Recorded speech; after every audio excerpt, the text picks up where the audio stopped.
Halo, assalamualaikum warahmatullahi wabarakatuh, Bapak Ibu semua. Ada kabar gembira ya yang sudah ditunggu-tunggu oleh sebagian besar masyarakat kita. Jadi baru saja hari Jumat kemarin ya, tanggal 23 Januari 2026, Kementerian Sosial memberikan informasi ya terkait dengan pencairan bantuan reguler tahap pertama tahun 2026 begitu ya. Kira-kira siapa saja yang bakal menerima dan berapa nominal yang masuk ke rekening KKS Bapak Ibu ya. Simak video ini sampai habis agar tidak salah paham ya. Jadi Bapak Ibu sekalian, Menteri Sosial ya, dalam hal ini Bapak Gus Ipul begitu ya. Beliau mengkonfirmasi bahwa pemerintah itu tengah bersiap menyalurkan bantuan sosial untuk sekitar 18 juta keluarga penerima manfaat atau KPM ya di seluruh Indonesia tentunya. Nah, jadi penyalurannya itu akan dimulai ya pada bulan Februari ya tahun 2026. Seperti itu ya Bapak Ibu sekalian. Nah, adapun bantuan tersebut itu mencakup dua program utama ya. Di antaranya ada Bansos Program Keluarga Harapan atau biasa disingkat PKH ya. Kemudian yang kedua adalah BPNT, Bantuan Pangan Non Tunai atau yang sering kita sebut bantuan sembako ya. Nah, kemudian untuk BPNT di tahun 2026 ini nominalnya tentu masih tetap ya, yaitu Rp200.000 per bulan. Nah, karena penyaluran dilakukan per 3 bulan ya atau triwulan, maka di bulan Februari Bapak Ibu akan langsung menerima total Rp600.000 ya untuk periode Januari, Februari, dan Maret sekaligus begitu ya. Nah, kalau program Keluarga Harapan ya atau PKH nominalnya itu berbeda-beda tergantung kategori di dalam keluarga Bapak Ibu tentunya ya. Nah, sambil menunggu Februari tiba, yuk pastikan nama Bapak Ibu itu masih terdaftar sebagai penerima aktif ya. Caranya sangat mudah sekali ya Bapak Ibu sekalian. Cukup Bapak Ibu mengakses situs resmi cekbansos.kemensos.go.id ya. Itu bisa melalui HP masing-masing ya. Coba untuk Bapak Ibu silahkan ditulis di kolom komentar ya, daerah mana saja yang biasanya cair paling tepat waktu begitu atau paling cepat bahkan ya, biar teman-teman yang lainnya juga mendapatkan info update dari Bapak Ibu sekalian ya. Kita sharing informasi. Nah, mungkin dari sebagian Bapak Ibu juga ada yang bertanya-tanya ya terkait dengan kelayakan atau ketidaklayakan seseorang dalam rangka mendapatkan bantuan sosial atau bantuan pemerintah. Nah, dalam hal ini Bapak Ibu, saya seringkali menyampaikan informasi terkait dengan DTSN ya, Data Tunggal Sosial Ekonomi Nasional. Dan di dalamnya ada desil begitu ya. Desil itu adalah pengelompokan masyarakat berdasarkan tingkat kesejahteraannya ya. Nah, maka dalam hal ini seseorang bisa dikatakan tidak layak, bisa saja kalaupun dia tidak masuk ke dalam kategori miskin atau sangat miskin atau rentan miskin, tetapi karena dia tidak terdaftar di DTSN, maka dia tidak ibaratnya peluangnya sangat tipis untuk mendapatkan bantuan sosial ya ketika yang bersangkutan tidak terdaftar di DTSN, Data Tunggal Sosial Ekonomi Nasional begitu ya. Maka dari itu pastikan Bapak Ibu terdaftar di DTSN tadi, Data Tunggal Sosial Ekonomi Nasional. Nah, di samping itu juga saya seringkali mengingatkan kepada kita semua bahwa bantuan sosial atau bantuan pemerintah itu akan dipengaruhi oleh desil, ya. Desil itu adalah tingkat kesejahteraan keluarga, ya, itu sederhananya begitu ya. Nah, artinya apa?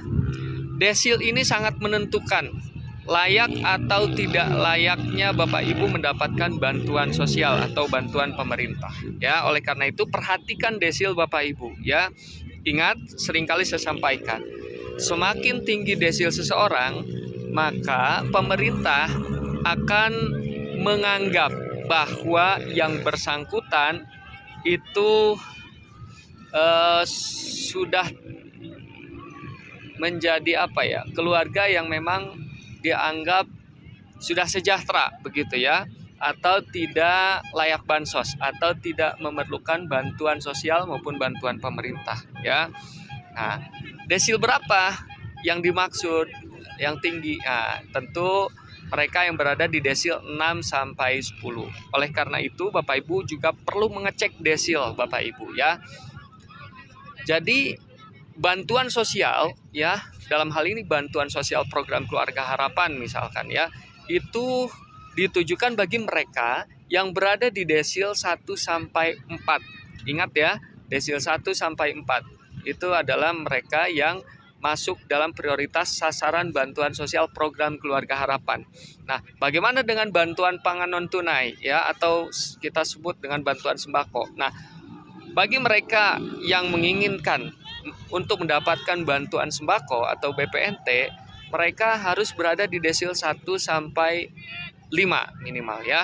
Jadi 1 sampai 5. Nah, kemudian bagaimana kalau seandainya mereka berada di desil 6? Nah, tentu saya seringkali menyampaikan berkali-kali, ya, bahkan udah puluhan kali mungkin ya di video-video saya yang sebelum-sebelumnya saya katakan bahwa mereka yang berada di desil 6 sampai 10 itu sekali lagi mereka dianggap tidak layak bansos. Artinya mereka dianggap sudah sejahtera begitu ya. Nah, sehingga mereka yang berada di desil 6 sampai 10 adalah bukan sasaran bantuan sosial atau bantuan pemerintah. Begitu ya Bapak. Jadi desil 6 sampai 10 itu bukan sasaran program bantuan pemerintah, ya, atau bansos yang memang sejatinya pemerintah mengupayakan, ya, dengan hadirnya DTSN, Data Tunggal Sosial Ekonomi Nasional ini diharapkan bantuan sosial atau bantuan pemerintah menjadi lebih tepat sasaran, ya. Itulah yang kemudian kita harapkan bersama, mudah-mudahan dengan demikian bantuan pemerintah menjadi lebih tepat sasaran tadi, ya. Jadi diberikan atau menyasar pada orang-orang yang memang membutuhkan, seperti itu ya Bapak Ibu. Nah, itu dia informasi yang perlu kami bagikan ya kepada Bapak Ibu sekalian. Mudah-mudahan dengan informasi tadi bisa memberikan manfaat ya buat Bapak Ibu, keluarga atau saudara-saudara atau tetangga Bapak Ibu yang mungkin di luar sana masih banyak ya orang yang membutuhkan informasi tersebut, dan mudah-mudahan bisa membantu mereka dalam rangka mengakses bantuan pemerintah ketika mereka sudah mengetahui ya informasi tersebut ya, sehingga mereka sudah tahu apa yang harus mereka lakukan begitu ya. Jadi tidak bingung lagi ya. Kebanyakan dari mereka yang sebetulnya layak bansos tapi karena ketidaktahuan ya, karena akses informasinya terbatas, maka mereka tidak tersentuh ya. Bukan karena pemerintah tidak menaruh perhatian kepada mereka begitu ya, tapi memang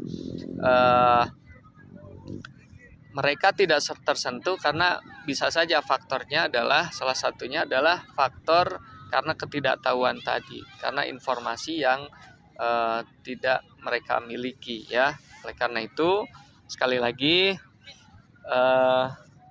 ini sudah saatnya buat Bapak Ibu mengetahui ya cara mendapatkan bantuan sosial tadi ya, bantuan pemerintah yang mudah-mudahan itu bisa berguna buat Bapak Ibu sekalian.